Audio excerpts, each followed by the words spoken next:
sound of house keys jingling, a heavy apartment door opening, followed by a faint, almost inaudible, very low growl.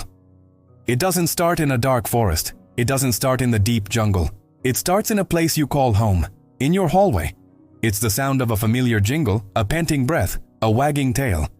But what happens when that familiar shadow in the corner is no longer your protector? What happens when man's best friend decides you are the enemy? This is the story of the animal we invite into our beds and the monster we pretend isn't sleeping there beside us. If you've ever looked at a dog and wondered what's really going on behind those eyes, hit that subscribe button. You're about to find out. January 26, 2001. A crisp, clear day in San Francisco. We're in Pacific Heights, a ritzy neighborhood of Victorian homes and upscale apartment buildings. Life here is safe, secure. The kind of place where the biggest crime is a parking ticket.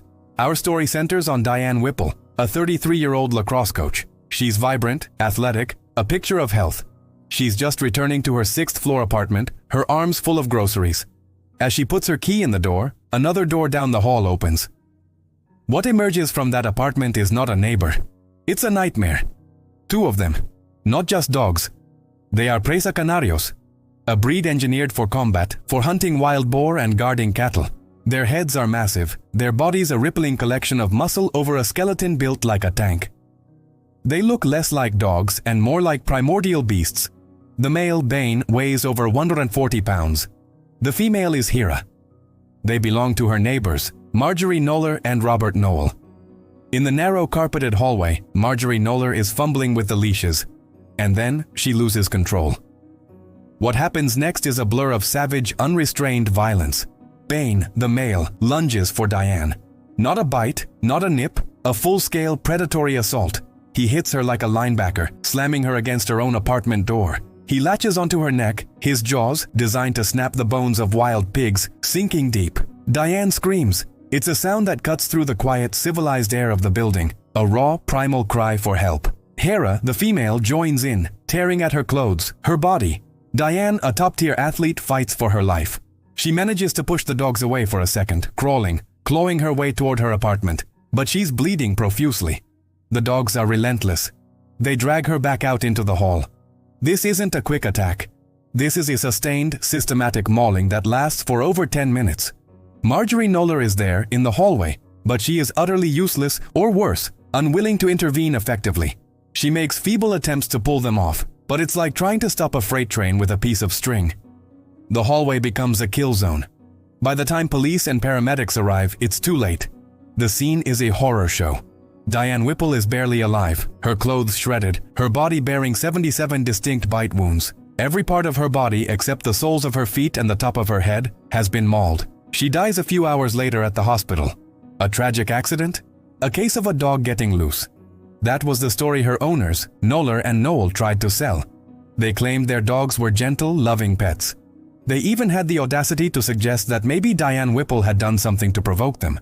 Maybe she was wearing a perfume that set them off. They blamed the victim.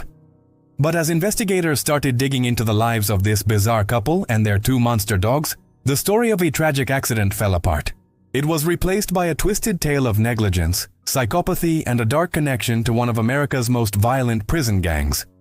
Marjorie Knoller and Robert Noel were not just dog owners. They were lawyers, and their main clients were high-ranking members of the Aryan Brotherhood prison gang. They had legally adopted a 38-year-old inmate named Paul Schneider, a general in the gang. And these dogs, Bane and Hera, weren't their pets. They were part of a business venture. Schneider, from behind bars, had concocted a plan to raise and sell vicious guard dogs, branded as Presa Canario kennels. Knoller and Noel were raising the breeding stock for him. These dogs were not bred to be family companions. They were being bred and raised, either explicitly or implicitly, to be weapons. Their very names, Bane and Hera, one a harbinger of destruction, the other a vengeful goddess, were a warning. The investigators uncovered a shocking history of negligence. Bane and Hera were living time bombs. In the months leading up to the attack, Knoller and Noel had received over 30 separate warnings and complaints about their dogs' aggressive behavior. The dogs had lunged at neighbors, bitten other dogs, and terrorized people in the elevators and parks. Knoller and Noel had done nothing.